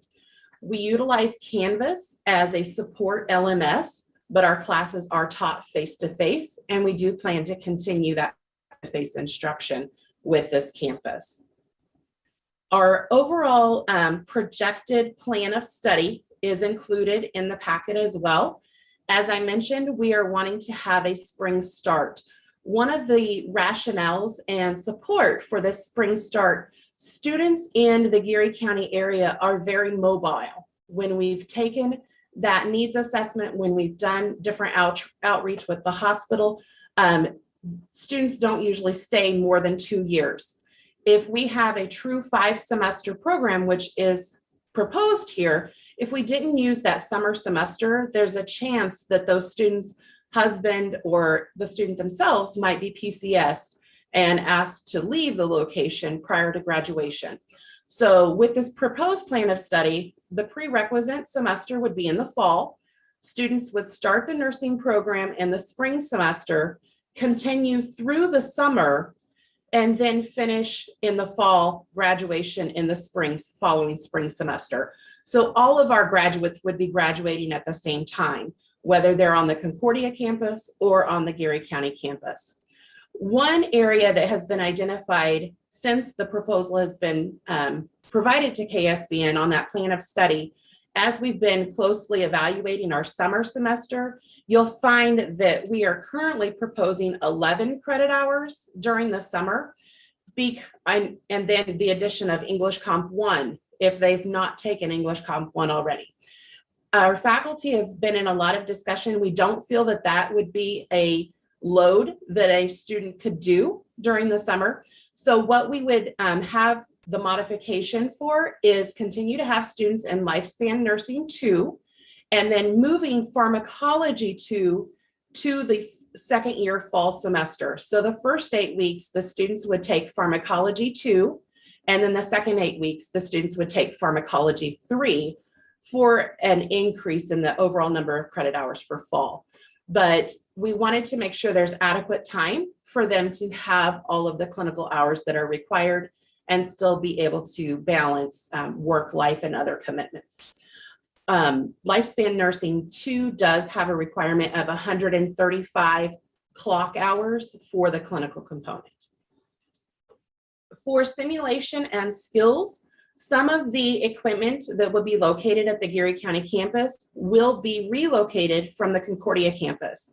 In our area, we have had a few hospitals that have built new hospitals, and they have been very generous with equipment donations. So we have actually been acquiring some equipment, such as hospital beds, overbed tables, and those will be moved to the Geary County campus. We also were approved this last year for the purchase of another high fidelity simulator named Susie, and that purchase, so Susie will be coming to the Concordia campus, and our Laerdal product, which is Carl or SimMan, he will be relocating to the Geary County campus along with one of our Noel simulators. We currently have 2 Noels. So we definitely feel that we have the supplies and the funding that has been approved to make both campuses equivalent in our simulation center. At this time, I'd like to open up for any questions that you may have of myself or those that are with me in the room here. Thanks, Stephanie, for that overview. Does anybody on the committee have any questions for Stephanie or the group?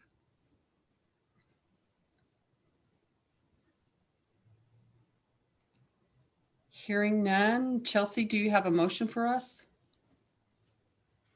Yes. Is there a committee member who would like to make the following motion? I move to approve the major curriculum change request from Cloud County Community College ADN program to add a satellite location of the nursing program at the CCCC Geary County campus with an initial enrollment of 18 students starting spring 2022. This is Christina. I'll make that motion. This is Karen. I will second it. So I have a motion and a second. Any discussion?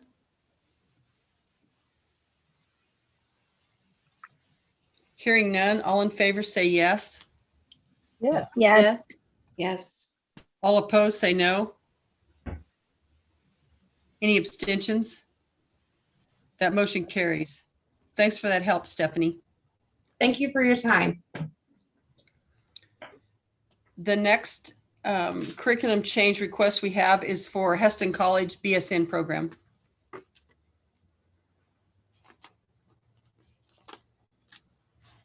Janelle, you're on. Okay. Sorry, we should have Becky Bartell to move over and give us this summary.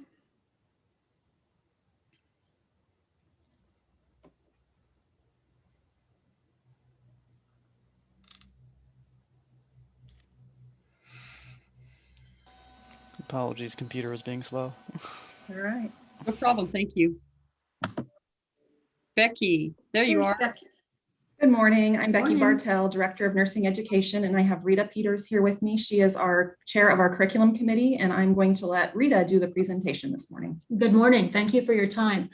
Our major curriculum change request is to change the delivery method of 3 of our nursing courses. Nursing 406, which is Healthcare Informatics, Quality and Safety. Nursing 408, Nursing Management and Leadership. And Nursing 490, Integration Seminar, from a face-to-face delivery method to hybrid. These 3 courses are currently offered in the spring semester of our senior year, along with our Nursing 402 Acute Care 2 nursing. We actually trialed this program change during the last spring semester because of COVID to decrease the number of hours students spent in a confined space. Faculty and students' feedback found this to be a positive change and liked the flexibility that it offered. One note is that last year the college has hired a coordinator of online education, online learning, and part of this person's role is to ensure courses like these remain pedagogically sound and use best practice to deliver content on the online format. You'll find the rest of the information in the packet that was submitted, and we're open to any questions. Thank you.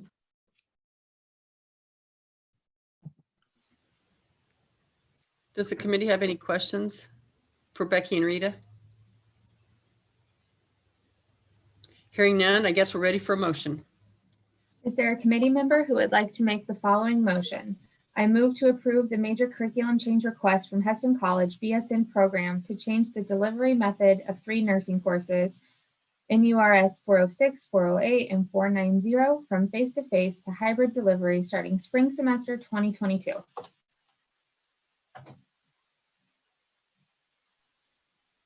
This is Amy. I will make a motion.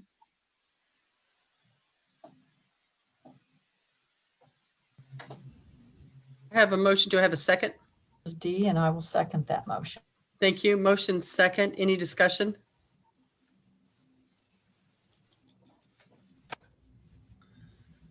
All in favor say yes. Yes. Yes. Yes. All opposed say no. Any abstentions? That motion carries. Thank you. Thank Thank you. you. The next major curriculum change we have on the list is University of Kansas graduate program. And Colton, we should have Dr. Cynthia Teal with us.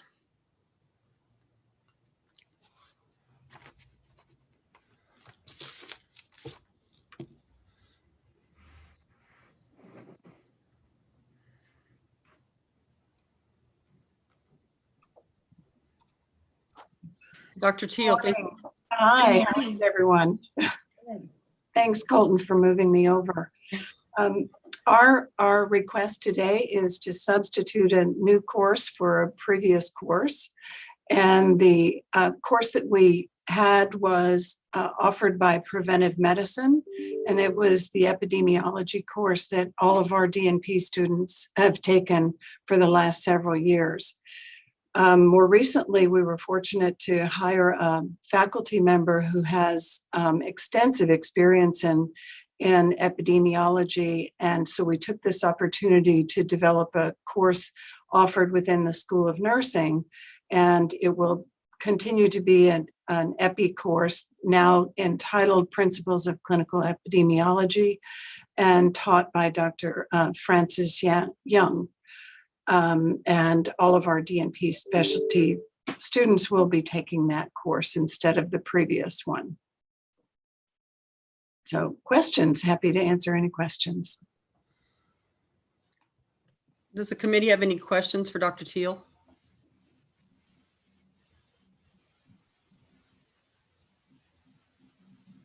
Hearing none, I guess I'm ready for a motion.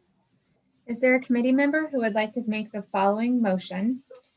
I move to approve the major curriculum change request from the University of Kansas School of Nursing graduate program to replace PRVM 826 Epidemiology for Advanced Nursing Practice with a new course, NRSG 811 Principles of Clinical Epidemiology. This is Carol Bragdon. I will be happy to move. This is Amy. I'll second. I have a motion and a second. Any discussion?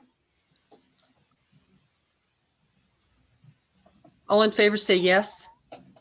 Yes. Yes. All opposed say no. Any abstentions?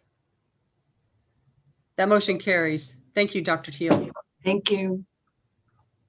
The last one we have for curriculum change requests, Neosho County Community College First Level PN Program. Right, so Colton, we should have both Pam Koval and Laura Mallett to be moved. I believe they're on different campuses, so. Hey,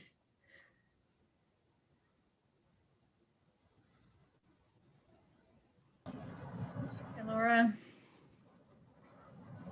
There's Laura and Pam.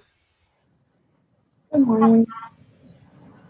Hello, would you like to give us an overview of the curriculum change request that you have? Yes, the curriculum change that we're requesting is to add the IV therapy to the first level of the program, which entails LPNs. So the courses that we made changes in to adapt the content, we have credit hour changes, and that was mainly due to movement of some of the content. It doesn't change the overall credit hours. We adjusted course outcomes, the outlines, and content for Nursing 113, which is nursing assessment, Nursing 114, patient-centered care, Nursing 115, professional nursing concepts, Nursing 116, practicum 1, and then Nursing 122, nursing pharmacology, Nursing 124, patient-centered care 2, and Nursing 126, practicum 2.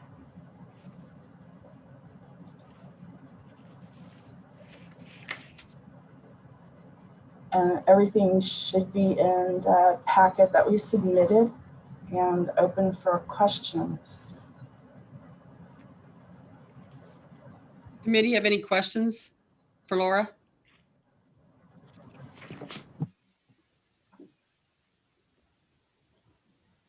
Hearing none, do we have a motion, Chelsea? Is there a committee member who would like to make the following motion? I move to approve the major curriculum change request from Neosho County Community College First Level PN Program to add IV therapy to the first level of the program beginning fall 2021. This is Dee, and I will make that motion. This is Christina. I will second. I have a motion and a second. Any discussion?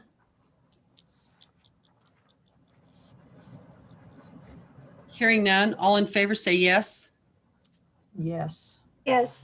Yes. Yes. All opposed say no. Any abstentions? That motion carries. Thank you. Thank you. Thank you very much. Okay, moving right on with the agenda. The next thing is unfinished business.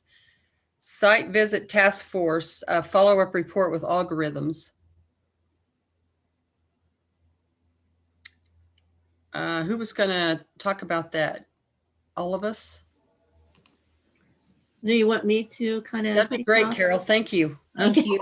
All right. So there was a task force of Patsy, Janelle, and I.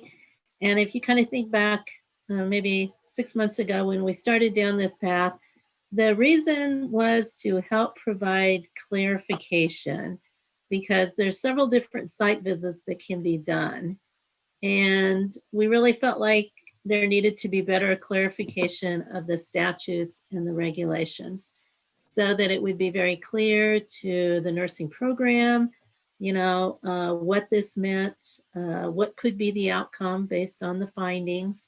Also, it would provide some support to the site visitors as far as clarification.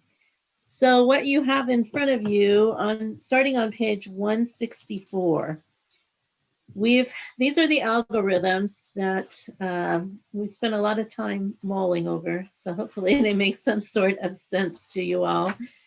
But the first one is the initial approval. Because again, when somebody brings a request to the board to start a nursing program, then they're actually requesting initial approval, of which there has to be a site visit done for initial approval. And then if they're granted initial approval, then that is good through the first graduation. And then we go out after the first graduation, once we see their outcomes from the Nclex. And that is what you would see on page 165 then, because the purpose then is to determine if they can get full approval status. And so this kind of goes through, you know, what can be the outcomes and stuff like this. This is where, depending on what you find, you know, they're either usually given approval, full approval, and they can continue to enroll students and stuff like that. It can be up to a period of 5 years for non-accredited, or up to 10 years maximum if nationally accredited. And then the outcome could be different if there's deficiencies. That's where they could end up on conditional approval, something like that. So then, so that would be their approval after the first graduation. And that might be for 10 years or 5 years. Let's just say 5 years because they're not nationally accredited maybe. Okay, then we would go out, and this is on page 166 for the reapproval site visit. And that is just to determine continued nursing education program compliance with our statutes and our regulations. And we did throughout all of these put, the reference back to whatever regulation or statute number so that someone could go look if they had more questions. We also clarified that the official first-time pass rates will be utilized when evaluating the Nclex pass rates, not any pending ones, because sometimes what we find are the programs maybe had 20 students and they know the results of 20 students. So therefore they think that their result maybe is 80, okay? Well, that's fine, but that's not really official. Official comes from National Council, and we get that at the end of the calendar year. So again, this just kind of, if they, on all of these, if they demonstrate compliance, it's on the left side. If they do not demonstrate compliance, then we go to the right side. And you can see then, again, some of the same things, they could end up on conditional approval and different stuff like that. Okay, then you've heard conditional approval throughout a couple of these now. That's on page 167. So this is kind of the algorithm that talks about conditional approval because this gets a little confusing at times. It has the definition of conditional approval because that's in our definitions. Again, there's a left side and a right side as far as outcome and what we saw and stuff like that. And then another site visit that we can do, and this is on page 168 in your packet, is the unannounced or unscheduled site visits. We've had to do these sometimes, and it talks about the deficiencies that could trigger one of these site visits. The pass rates or less than what we require for 3 consecutive years. This might be a focus visit to just look at their pass rate improvement plans.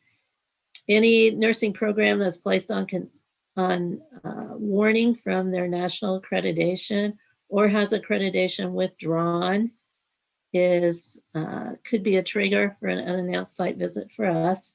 And failure to meet the nursing education statute and regulations, and also multiple and serious complaints to the Board of Nursing involving the nursing education program and how they're perceiving that they're meeting our statutes and regulations. So then that one's set up pretty well the same. And then on page 169 is an algorithm for Nclex pass rates. So if we have a nursing program who was struggling with their Nclex pass rates, and they did not meet what our regulations say, then we would be looking at this algorithm. And then the last one on page 170 is satellite program approval. When somebody brings a request for a satellite program, this talks about what do we need to do as far as a site visit for that. So again, the idea was to provide some clarity for everyone, because sometimes the statutes and the regulations can be a little bit vague. And so we've just brought these for feedback. And so I think Patsy and Janelle, I don't know if you want to add anything. Otherwise, if you have questions, feedback. Oh, one other thing, we were kind of hoping maybe to pilot these for maybe a like a fall site visit period or something like that, and then see if these would be helpful, if there's changes that we needed to make. We had talked about doing that. Yeah. Carol, can I ask a question? Sure. So I'm looking on page 169. I suspect it's probably similar to the other ones. So if the program is on conditional approval, it says after the site visit, program will remain on conditional approval until the Nclex pass rates are 75% or above for 3 consecutive years. When do they come off of that and have their approval removed? Is that something that should be specified in there, or that it can happen?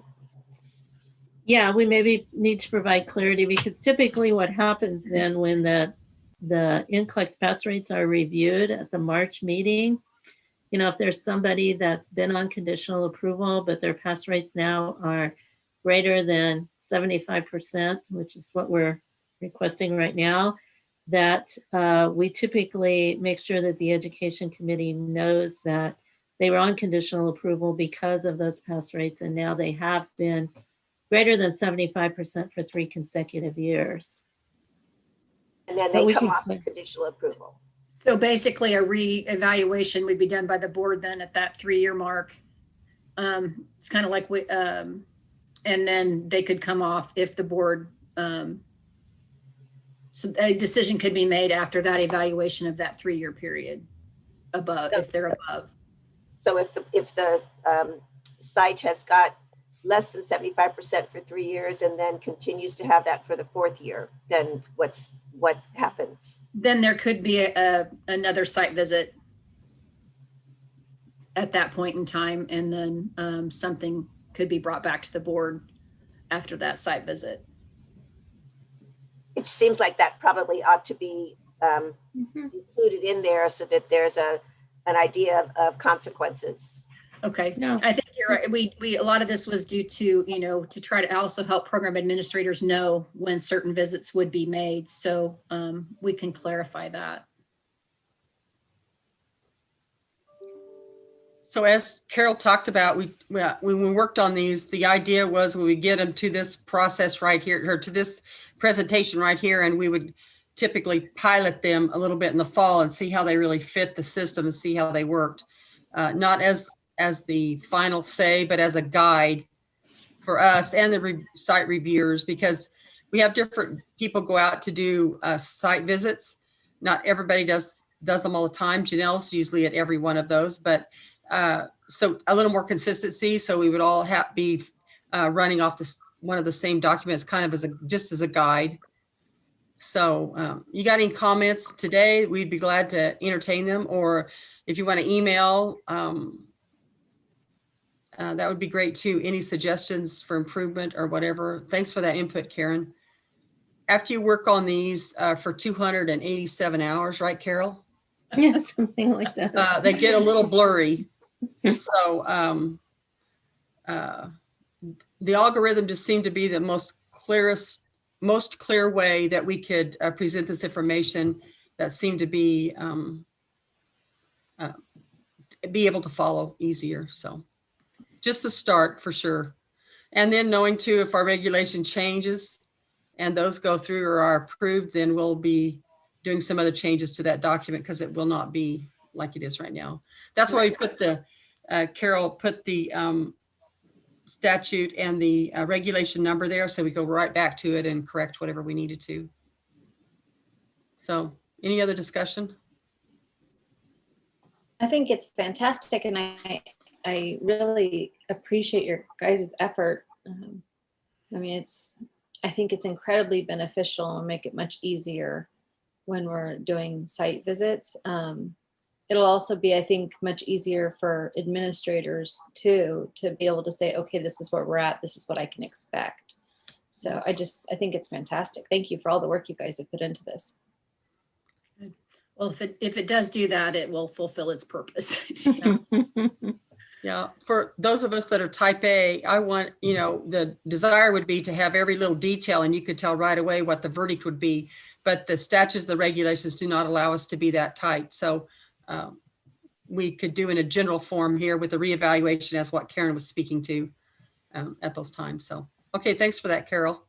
Any other questions? Okay, the next thing we have on unfinished business is fall 2021 site visit. Janelle?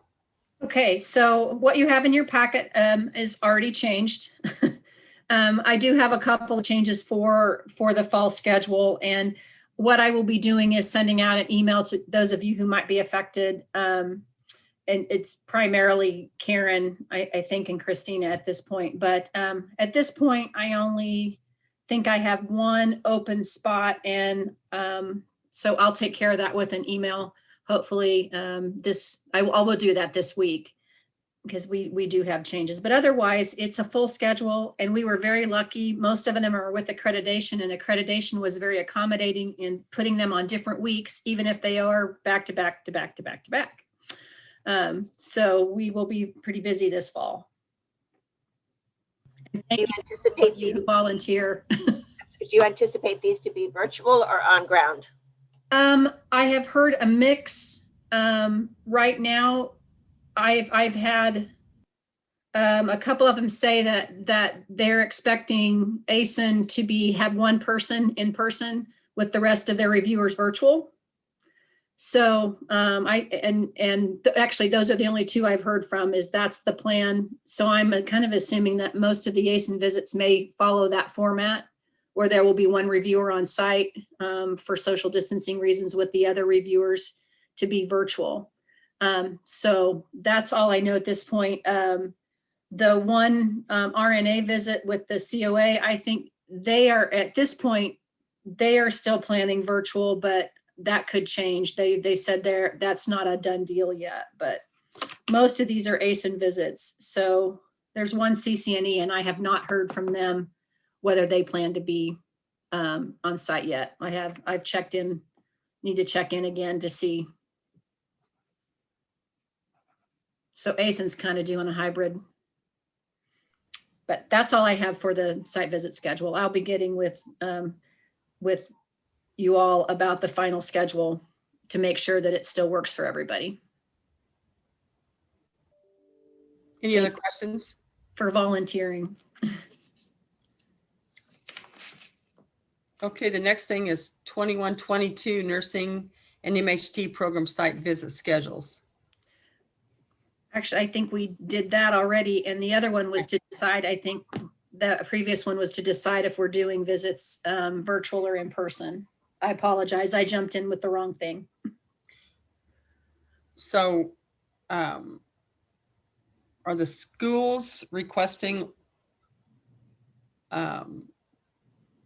what is it, their preference? Is it your preference? I mean, is it the committee's preference? Where are we at with this?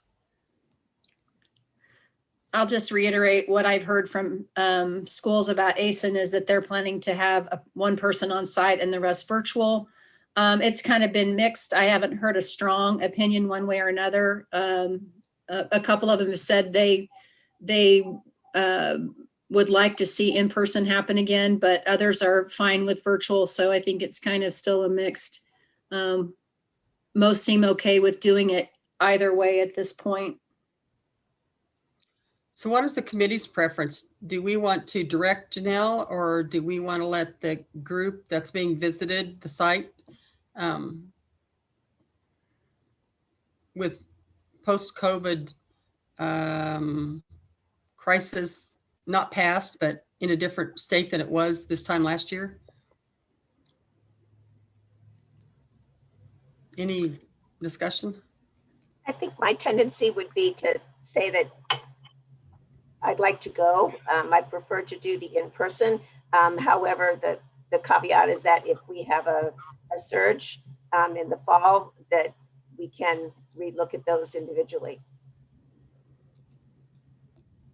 I agree. This is Dee. I can also speak to the ACEN. Our visit was deferred, and so it has been rescheduled. At this point, the communication that I'm receiving is that it will be in person, with the possibility that one or more may be virtual. So there is still that option, and it has everything to do with the travel, emergencies and such. So, but I too would prefer virtual visits if possible. But I agree with you, Karen, that I think we do need to have some flexibility because there is a lot of unpredictability, I think, still in our future. So if we could maybe work with those schools to make that determination. Dee, your preference is to be in person, correct? Not virtual. Oh, I'm sorry. Yes. Did I say that wrong? Yes, Yeah. definitely to be in person, not virtual. Yeah. Thank you. Yeah. I'm kind of the same way. In fact, I do have a visit this fall and I split them apart. They're not coming at the same time. And I would much rather you come in person than be virtual. I got the same correspondence from ACEN. Right now it's in person. But if they need to, there might be one or two visitors that we would have to accommodate virtual. Okay. Yeah. So is a group okay? We don't really need a motion for that. Is a group okay letting Janelle work with the schools and watching the surges as Karen suggested and doing the best we can? I think we're all ready to be back to some kind of, I guess in person is normal. I don't know. Some kind of normal. Any questions about that or concerns? Can we go ahead and let Janelle do that? Are we okay with that? Okay. Does that help, Janelle? Yes, I'll just contact the schools, and if ACEN's going to be in person and they're good with that, having us both there, I'll get feedback from all of them for the fall.